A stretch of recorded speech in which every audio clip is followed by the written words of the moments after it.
Geography classes में आपका स्वागत है। मैं रोहित शर्मा, सब्जेक्ट अपना ज्योग्राफी। देखिए लेसन नंबर 6 हम पढ़ रहे थे और लेसन का नाम है भू-आकृतिक प्रक्रिया। आज हम इस लेसन में पढ़ेंगे वृहद संचलन के बारे में। वृहद संचलन का मतलब होता है मास मूवमेंट। मास मूवमेंट हम इस तरीके से समझे कि एक बड़े स्तर पर पदार्थों का एक स्थान से दूसरे स्थान पर खिसकना। मूवमेंट का मतलब क्या होता है? मूवमेंट का मतलब होता है संचलन होना, आगे की ओर बढ़ना, या फिर हम कहें कि पदार्थों का, मलबे का गति करना। देखिए वृहद संचलन में वे सभी संचलन आते हैं जो बड़े स्तर पर मलबे को ढाल के सहारे सहारे गुरुत्वाकर्षण बल के प्रभाव से तेजी से, तीव्र गति से ऊपर से नीचे की ओर जब आते हैं वो मलबा, तो उसे हम वृहद संचलन का नाम देते हैं। इसको आप इस तरीके से समझ सकते हैं, जैसे कि मान लीजिए आपका ये ढाल है, इस तरीके से ढाल है। अब आपका जो मलबा है वो यहां पर मान लीजिए एकत्रित है, और ये मलबा यहां पर दो तीन चीजें या दो तीन प्रक्रियाएं काम करती है। या तो आपका गुरुत्व आकर्षण बल है, ठीक है, एक, दूसरा जल हो सकता है, तीसरा वायु हो सकती है, हिम हो सकता है, ठीक है। जल, वायु, हिम या फिर गुरुत्वाकर्षण बल, ये सारे एक बल की तरह काम करते हैं। और ये क्या काम करते हैं? इन पदार्थों को नीचे की ओर, मतलब ये इन पदार्थों को तीव्र गति से नीचे की ओर लेके आते हैं। अब यहां पे गुरुत्वाकर्षण बल अगर काम कर रहा है तो वो कहां पे काम करता है? तीव्र ढालों पर। अगर ढाल तीव्र है तो गुरुत्वाकर्षण बल की जो गति होती है वो तेज हो जाती है। और गुरुत्वाकर्षण बल होता क्या है? किसी भी पदार्थ को, वस्तु को ऊपर से नीचे की ओर खींचना।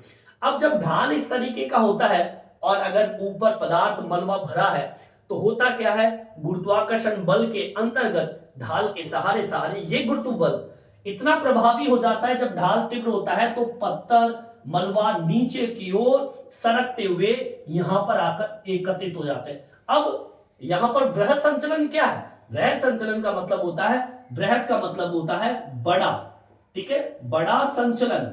मतलब ये कि पदार्थ का ऊपर से नीचे की ओर आना, इसे हम वृहद संचलन का नाम देते हैं, ठीक है। अब इसको किस तरीके से, इसको परिभाषा के अंदर आप इसको मेंशन करेंगे कि अगर आपसे पूछ लिया जाए कि भाई वृहद संचलन किसे कहते हैं, तो बिल्कुल सिंपल तरीके से आपको इसका आंसर देना है। क्या देना है? वृहद संचलन में वे सभी संचलन आते हैं। क्या लिखना है आपको? वृहद संचलन में वे सभी संचलन आते हैं, ठीक है। जिसमें क्या होता है? बड़े स्तर पर मलबा जो होता है वो ढाल के सहारे सहारे, जितनी ढलान होती है उसके सहारे सहारे, ठीक है, आते हैं। वे पदार्थ हो सकता है, मलबा हो सकता है, ठीक है, वे बड़े स्तर पर मलबे के ढाल के सहारे सहारे गुरुत्व आकर्षण बल के कारण निम्न क्षेत्रों, या फिर हम कहें नीचे की ओर चले आते हैं, जिसे वृहद संचलन के नाम से जानते हैं, ठीक है। अब सुन लीजिए इसकी परिभाषा, पूरी संपूर्ण परिभाषा क्या है।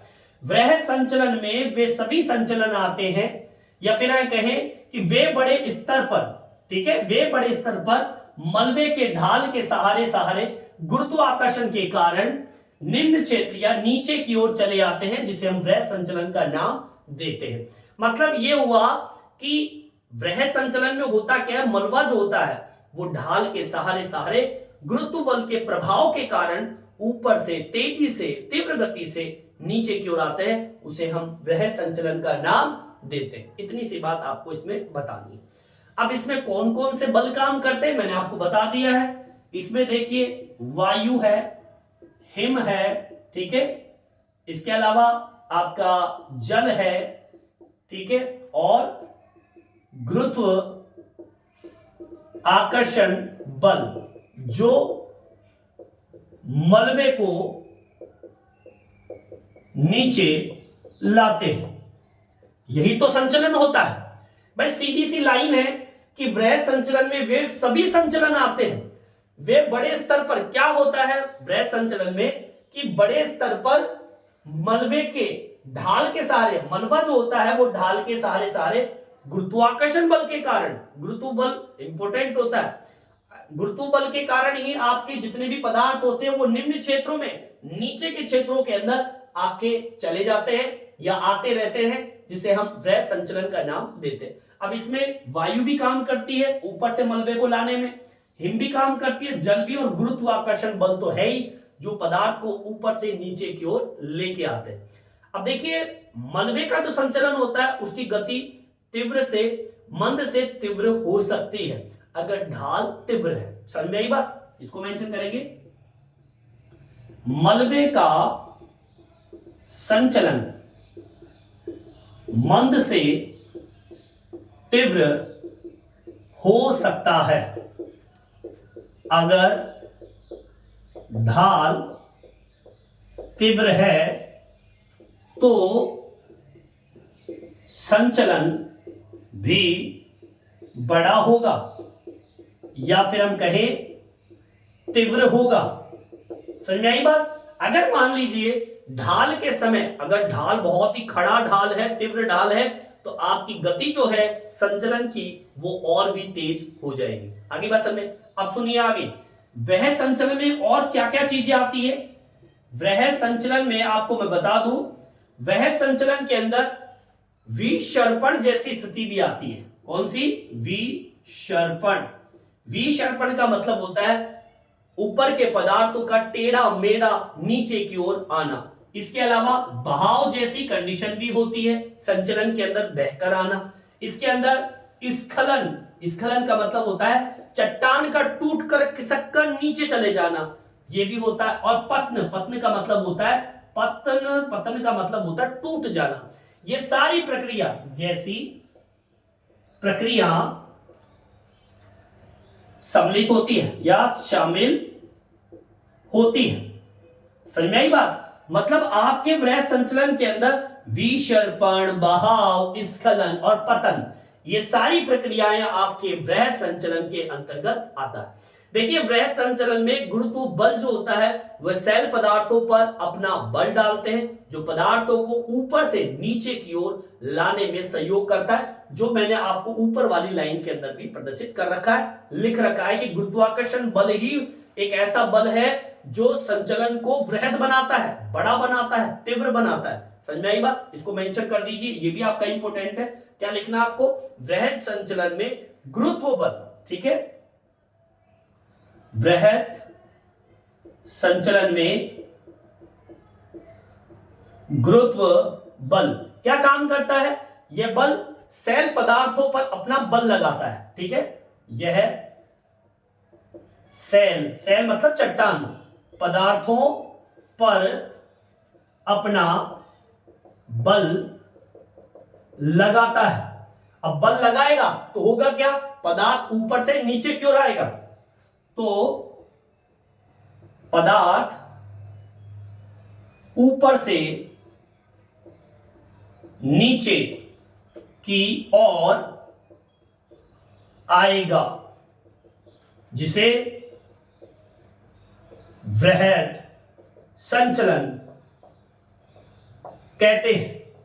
समझ में आई बात? एक ऐसा संचलन जो कि बड़ा है, तीव्र है, जो कि ऊपर से नीचे तीव्र गति से आता है। मैं बता रहा हूं दो चीजें इंपॉर्टेंट होती है, एक ढाल तीव्र होना चाहिए और गुरुत्वाकर्षण बल होना चाहिए। अगर ढाल तीव्र है तो गुरुत्वाकर्षण बल की गति तेज हो जाती है, और अगर वायु, हिम, जल अगर ये मौजूद है तो मलबे को और भी आसानी हो जाती है पदार्थ ऊपर से नीचे आने में। समझ में आई बात? यहां तक समझ आ गया? मतलब ये कि वृहद संचलन में गुरुत्व बल, ढाल तीव्र कार्य करता है, ये ध्यान रखना इस चीज को, ठीक है। चलिए यहां तक आप उतार लीजिए, अभी और आगे हम बात करेंगे वृहद संचलन के बारे में, ठीक है, यहां तक आप उतार लीजिए।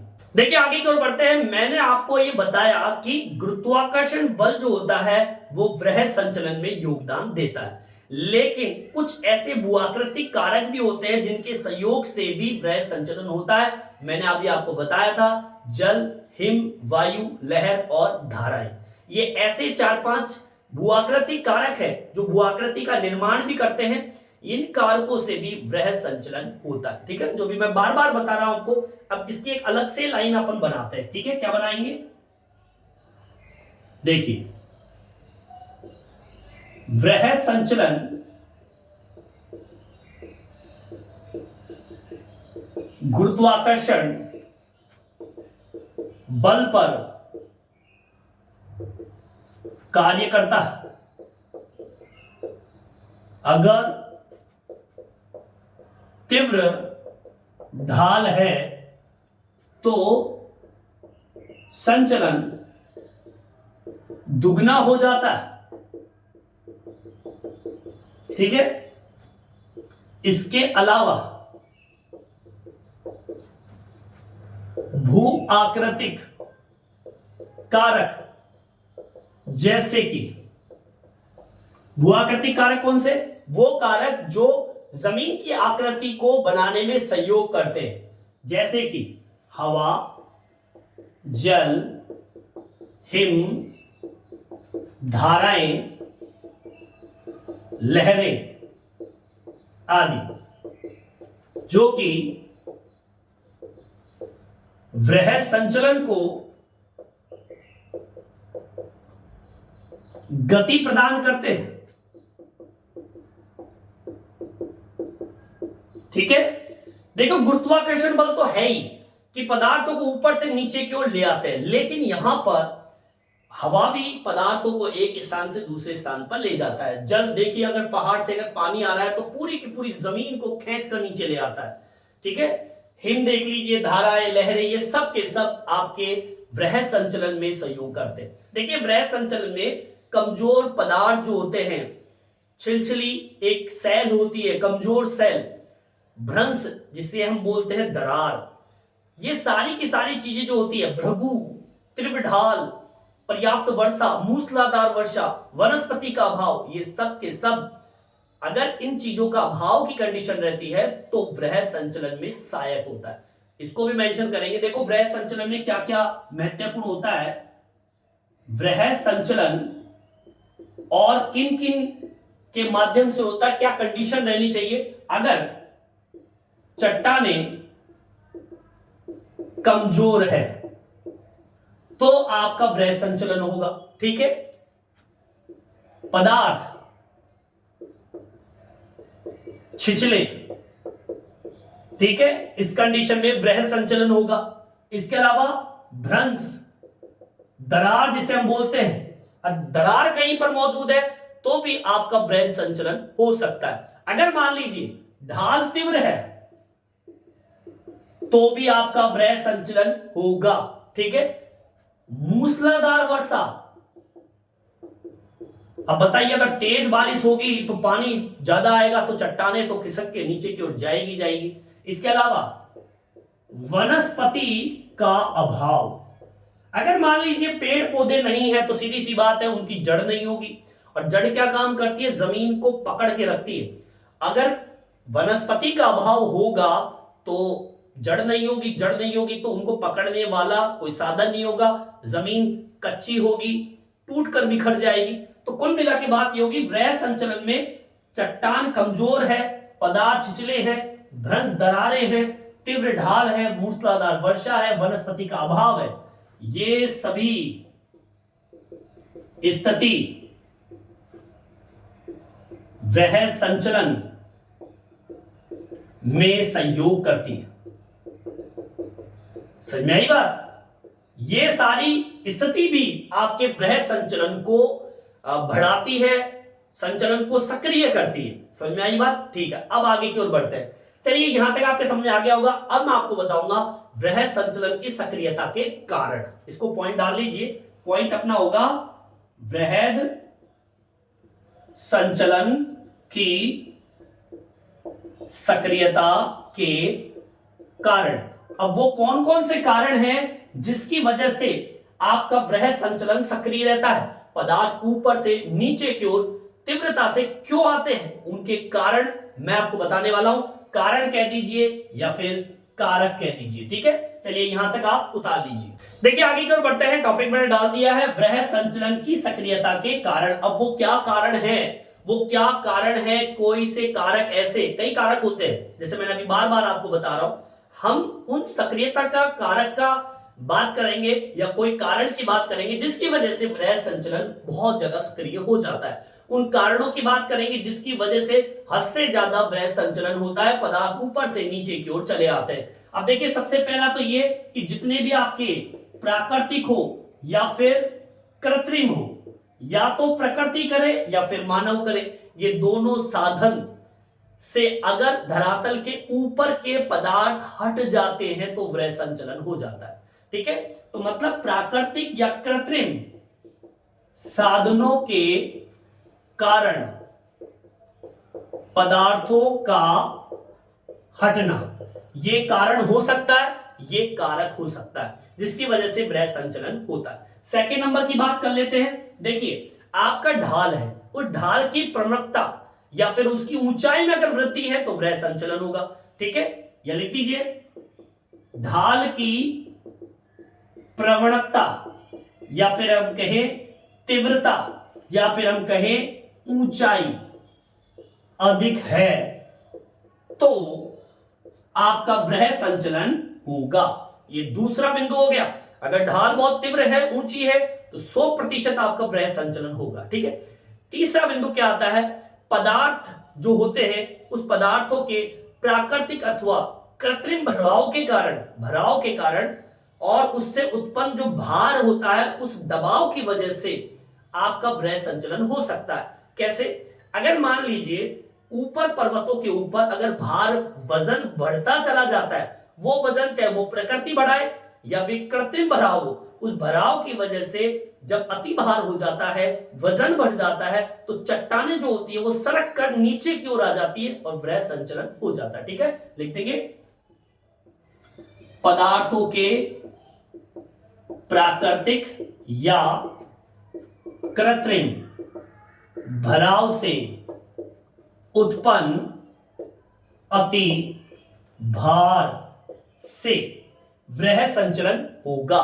समझ में आई बात? मतलब पदार्थों के प्राकृतिक कृत्रिम भराव से उत्पन्न अति भार से आपका वृहद संचलन होगा, यह भी कारण हो सकता है। चौथे नंबर का देखिए क्या कारण हो सकता है कि जितनी भी ढाल होती है, ढाल की सतह, उस ढाल की सतह पर जो भी पदार्थ होते हैं उस पदार्थ के अंदर भी अगर भार बढ़ जाता है तो भी भार के दबाव से भी पदार्थ ऊपर से नीचे की ओर चले आते हैं। अब इसको आप ऐसे समझ सकते हैं जैसे कि मान लीजिए ढलान है, यहाँ पे कंकड़ पत्थर जमे हुए हैं, रखे हुए हैं, हल्के हैं, वजन कम है, लेकिन जैसे जैसे ऊपर से वजन बढ़ता जाता है तो आपके पदार्थों का वजन भारी हो जाता है और फिर नीचे की ओर चले आते हैं।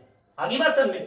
मतलब ये हो गया, मतलब ये है कि भाई आपके ढाल जो होती है, ढाल की सतह होती है, उस ढाल की सतह के ऊपर पदार्थ का भार अगर बढ़ जाए और भार अगर हट जाए, आगे से किसी भी प्रकार का अवरोध अगर पैदा हो रहा, अगर वो भी हट जाए तो वृहद संचलन हो जाता। लिख देंगे इसको मूल ढालों पर पदार्थों का भार अधिक व भार हटने से।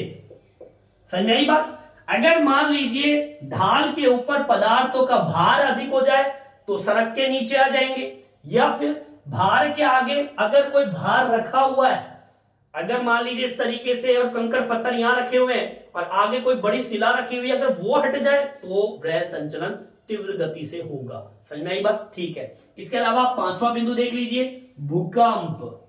ये तो इंपॉर्टेंट है, अगर भूकंप आता है तो 100% वृहद संचलन होगा, जमीन कांपने लगती है, ऊपर का माल नीचे की ओर आ जाता है। समझ में आई बात? इसके अलावा छठा बिंदु जो आता है वो है आपके विस्फोटक या मशीनों का कंपन अगर हो रहा है तो भी वृहद संचलन हो सकता है। विस्फोट या बड़ी मशीनों का कंपन।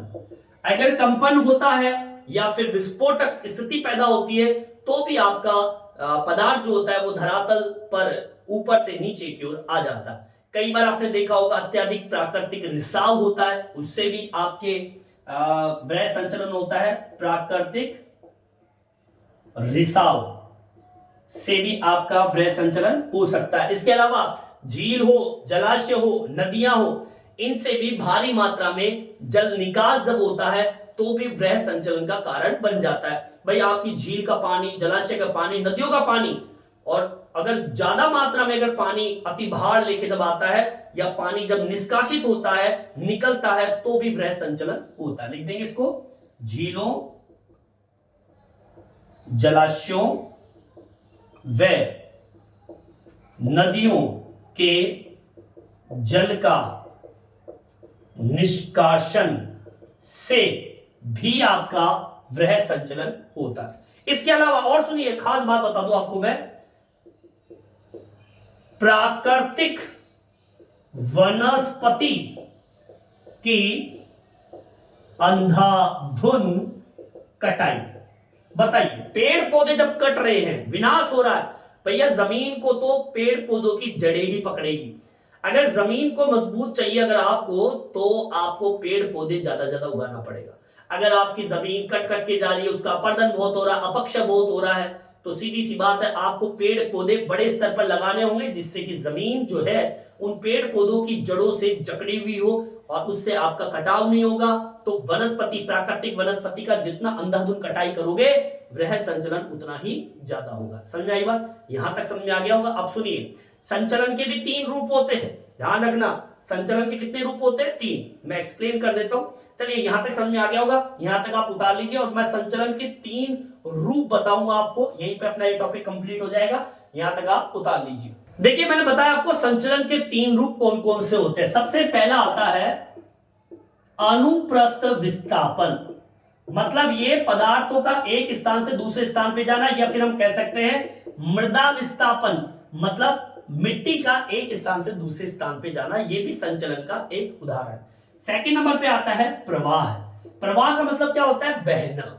अगर मान लीजिए कोई पदार्थ हवा के साथ, पानी के साथ, या फिर हिम के साथ, बर्फ के साथ अगर बह रहा है, तो वो प्रवाह संबंधित जो स्थिति होती है वो भी संचलन की होती है। इसके अलावा तीसरा आता है स्खलन। स्खलन का मतलब होता है जमीन का टूट के खिसक जाना। ठीक है, जब आप देखते हैं भूस्खलन, पहाड़ों में जब वर्षा होती है तो वर्षा के जल की वजह से जमीन कमजोर पड़ जाती है और पहाड़ के पहाड़ नीचे की ओर चले जाते हैं, उनको बोलते हैं स्खलन। तो ये तीनों ही स्थिति, चाहे वो अनुप्रस्थ विस्थापन, मृदा विस्थापन हो, विस्थापन का मतलब एक स्थान से दूसरे स्थान पे जाना, या फिर प्रवाह हो, चाहे स्खलन हो, ये तीनों रूप ही आपके संचलन को प्रदर्शित करता है। किसको प्रदर्शित करता है? संचलन। ये संचलन के 3 रूप होते हैं। समझ में आई बात? चलिए, यहीं पर अपना वृह संचलन कंप्लीट होता है। इस वीडियो में इतना ही। ये वीडियो आपको कैसा लगा कमेंट्स करके जरूर बताएं। मेरे चैनल को सब्सक्राइब जरूर से जरूर करें, इससे नए नए वीडियो आप तक पहुंचा सकूं। धन्यवाद।